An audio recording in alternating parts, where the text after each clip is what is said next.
एक काम 15 मुले 20 दिवसात पूर्ण करतात.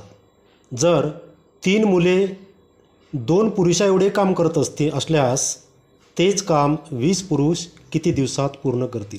आता या ठिकाणी जे 15 मुले आहेत ते एक काम 20 दिवसात पूर्ण करतात, पण 3 मुले म्हणजे 2 पुरुष, हे यांचं असं समीकरण दिलेलं आहे. 3 मुले हे 2 पुरुषा एवढे काम करतात. तर या ठिकाणी जे 15 मुले दिलेले आहेत यांचं रूपांतर आपण पुरुषामध्ये करू. प्रथम 15 मुले बरोबर, आता यांचं पुरुषामध्ये रूपांतर कसं करायचं आहे, तर 3 मुले म्हणजेच 2 पुरुष, 3 मुले म्हणजे 2 पुरुष, तर 15 मुले म्हणजे किती पुरुष. 3 मुले हे 2 पुरुष एवढे काम करतात म्हणून 3 मुले म्हणजे 2 पुरुष, तर 15 मुले म्हणजे किती पुरुष. 3 जर भाग दिला 3 एक 3 आणि 3 पाची 15 बरोबर. 2 गुणिला 5 म्हणजे 10. ठीक आहे. मग 15 मुले म्हणजे 10 पुरुष, म्हणजेच 15 मुले हे 10 पुरुष एवढे काम करतात. ठीक आहे.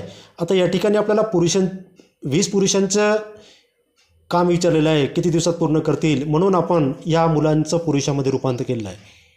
15 मुले 20 दिवसात काम पूर्ण करतील, म्हणजेच 10 मुले 20 दिवसात पूर्ण, कारण 10 मुले म्हणजे 15 मुले म्हणजेच 10 पुरुष आहेत. ठीक आहे. आता या ठिकाणी 10 पुरुष एक काम 20 दिवसात पूर्ण करतात. तर आपल्याला काय काढायचं आहे, 20 पुरुष तेच काम किती दिवसात पूर्ण करतील, तर 20 पुरुष तेच काम समजा x दिवसात पूर्ण करतील. तर xची किंमत काढायची आहे. 20 डाव्या बाजूला आणू, 10 गुणिला 20 आणि हा 20 जर आपण इकडे आणला तर तो छेदामध्ये जाईल बरोबर x.